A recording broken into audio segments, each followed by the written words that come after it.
समंदर की गहराइयों में गर्क-ए-जाब होने वाले तारीखी बहरी जहाज टाइटैनिक के मलबे तक तफरीही सफर पर ले जाने वाली लापता आबदोज की तलाश का काम चौथे रोज भी जारी रहा। जी आबदोज इतवार के दिन समंदर में अचानक लापता हो गई थी। अमरीकी कोस्ट गार्ड ने कहा है कि आबदोज के सर्च ऑपरेशन में शामिल कनाडा के P-3 तैयारे ने तलाश के इलाके में जेरे आब आवाजों का पता लगाया था। इस आबदोज पर सवार 5 मुसाफरों में पाकिस्तानी नजाद कारोबारी शख्सियत शहजादा दाऊद और उनके बेटे सलमान दाऊद के अलावा बरतानवी अरबपति बिजनेसमैन और मुहिम जो हमेश हार्डिंग और इस तफरीही मुहिम का इंतजाम करने वाली कंपनी ओशियन गेट के चीफ एग्जीक्यूटिव स्टॉकटन रिश भी शामिल थे। हमेश हार्डिंग ने सफर के आगाज से पहले सोशल मीडिया पर लिखा था कि उन्हें ये ऐलान करते हुए फख्र महसूस हो रहा है कि वो टाइटैनिक के मलबे तक जाने वाले मिशन का हिस्सा बन रहे हैं, मगर वो ये नहीं जानते थे कि ये सफर उनकी जिंदगी का आखिरी सफर साबित होगा। वाज़ेह रहे कि इस 8 दिन के सफर के लिए $2.5 लाख का टिकट खरीदा गया और समंदर की तह में 3800 मीटर तक उतरकर टाइटैनिक के मलबे का नजारा किया जा सकता था। मगर सवाल ये है कि पाकिस्तान से ताल्लुक रखने वाले शहजादा दाऊद कौन थे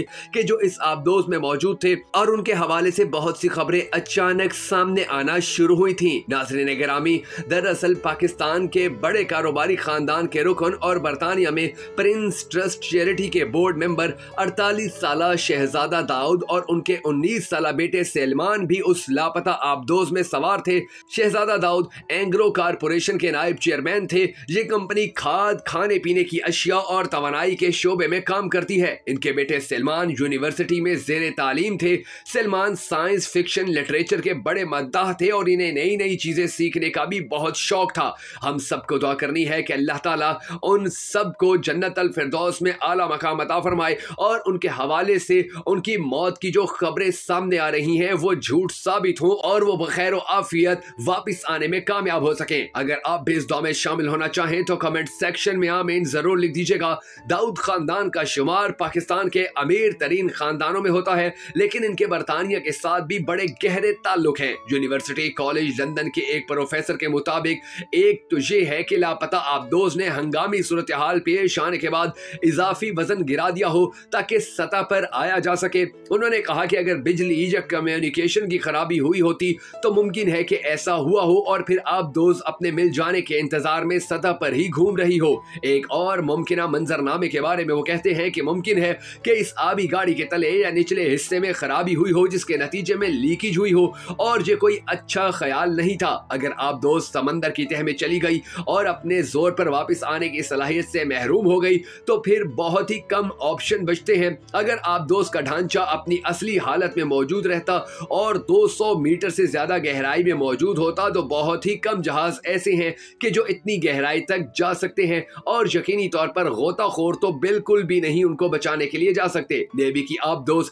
रेस्क्यू करने के लिए बनाई गई गाड़ियां यकीनी तौर पर इस गहराई के करीब कहीं भी नहीं उतर सकती जहां टाइटैनिक का मलबा मौजूद है। इस आबदोज से राब्ता करने का कोई तरीका मौजूद नहीं क्योंकि पानी के नीचे रेडियो या GPS काम नहीं करते। जब कोई जहाज इस आबदोज के बिल्कुल ऊपर पहुंच जाए तो फिर पैगामात का तबादला हो सकता है, लेकिन बज़ाहिर अभी तक ऐसी कोशिशों का कोई जवाब नहीं मिल पा रहा और फिर आबदोज से निकलने का कोई तरीका भी नहीं क्योंकि आबदोज में मौजूद लोगों को सिर्फ बाहर से ही कोई निकाल सकता है। वाज़ेह रहे कि टाइटैनिक अपने वक्त का सबसे बड़ा बहरी जहाज था जो सन 1912 में न्यूयॉर्क जाते हुए अपने पहले ही सफर पर एक बर्फानी तोड़े से टकराकर डूब गया था। इस जहाज पर सवार 2200 मुसाफरों और अमले के अरकान में से 1500 से ज्यादा हलाक हो गए थे। इस जहाज का मलबा 1985 में पहली बार दरियाफ्त हुआ था। ओशियन गेट कंपनी की इश्तिहारी मुहिम के मुताबिक 8 दिन का यह सफर आम जिंदगी से निकलकर कुछ गैर मामूली दरियाफ्त करने का मौका था। इस छोटी सी आबदोज में एक पायलट के अलावा 3 मेहमान मुसाफिर भी थे जो टिकट की अदायगी करते। इनके अलावा कंपनी के मुताबिक एक माहिर भी आबदोज में सवार था। इस आबदोज का वजन 10,432 किलोग्राम और वेबसाइट के मुताबिक ये 13,100 फुट की गहराई तक जा सकती थी। इस आबदोज में 96 घंटे तक के लिए लाइफ सपोर्ट मौजूद थी, लेकिन वक्त बहुत ज्यादा गुजर चुका है।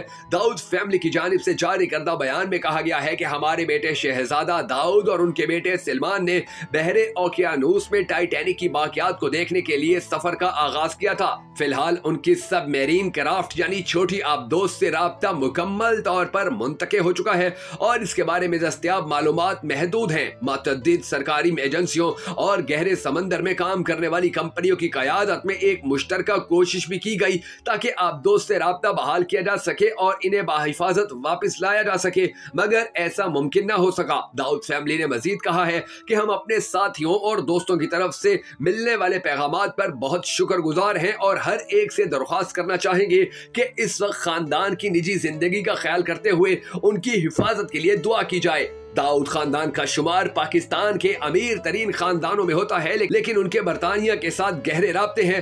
बरतानवी मीडिया के मुताबिक शहजादा दाऊद पाकिस्तान में पैदा हुए थे, लेकिन बाद में बरतानिया मुंतकिल हो गए, जहां उन्होंने यूनिवर्सिटी से शोबे वकालत में तालीम हासिल की।